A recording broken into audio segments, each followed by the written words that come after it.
Startup हा एक glamorous शब्द हं, झालेला आहे. हं. त्याच्याविषयी भरपूर बोललं जातं. हो, फंड्स दिले जातात, अलॉट केले जातात गव्हर्नमेंटकडून. मात्र हे जे छोटे उद्योग आहेत, ज्यांच्याकडून समजा 10-20 लोकांना सुद्धा रोजगार मिळू शकतो. मग बरोबर. यांना कुठेतरी कमी लेखलं जातंय असं वाटतंय का?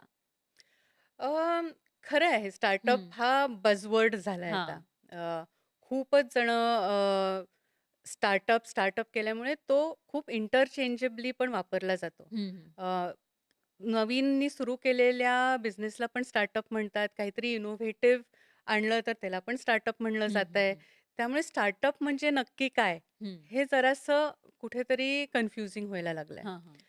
अ, पण त्या बझमुळे आणि त्या ह्याच्यामुळे ग्लॅमरमुळे. हां. ग्लॅमरमुळे सगळ्यांनाच वाटतंय, की आपण स्टार्टअप सुरू करावा. एक्झॅक्टली. आणि त्याच्यामुळे काय झालंय, की माझ्याकडे इनोव्हेटिव्ह आयडिया किंवा माझ्याकडे खूप सारे पैसे रेज करण्याची स्ट्रेंथ हं, असल्याशिवाय मी हे करू शकत नाही. हं. अशी कुठेतरी कल्पना व्हायला लागली आहे. हां, हां. पण हे तुम्ही बघितलेत नॅनो एंटरप्राइज जे मी म्हणतेय, ते म्हणजे आता तुम्ही जर का कुठल्याही मुंबईतल्या रस्त्यावरती जायला लागलात, तर जे आजूबाजूला बिझनेस दिसतात, हं, हं. मग ते छोटा कॅफे असेल, हं. फॅशन बुटीक असेल, ब्युटी पार्लर असेल, हे जे व्यवसाय आहेत, हे कितीतरी वर्षोनवर्ष सुरू आहेत. आता सुरू आहेत. हो. त्यामुळे त्यांचे मॉडेल्स माहिती आहेत. हं. आणि हेच जे व्यवसाय आहेत, जे मायक्रो आपण म्हणतो, हेच एवढे करोडानी आहेत, हं. राइट?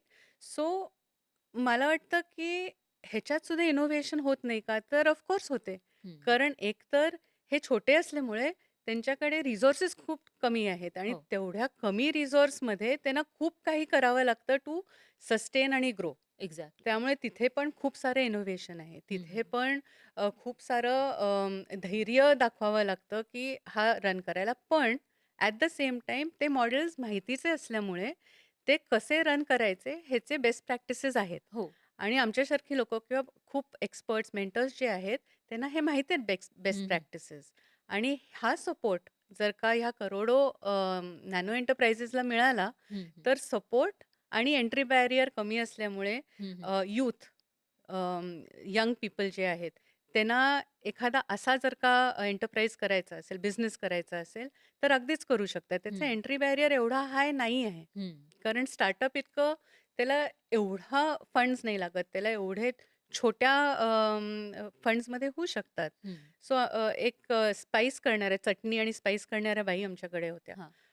त्यांनी आधी घरातनंच सुरू केलं अच्छा. स्पाइसेस आणि चटण्या आणि हळू करत त्यांना काही त्याच्याकरता फार काही फंड्स नाही लागले. हो. हळू करत त्यांनी मग दुकानात ठेवायला लागल्या. मग हं, हं. दुकानात ते व्हायला लागलं आणि आता त्या एक त्यांच्याच कम्युनिटीतल्या 8-10 बायका एकत्र आणून त्या चांगला व्यवसाय चालवतात. हो. त्यामुळे जे सुरू होतं ते हं, हं. लहानच सुरू होतं आणि लहानाचं मग ते मोठं होतं खरं आहे. आणि एक जरी आपल्याला वाटलं, की अरे हा छोटाच आहे. हं. हं.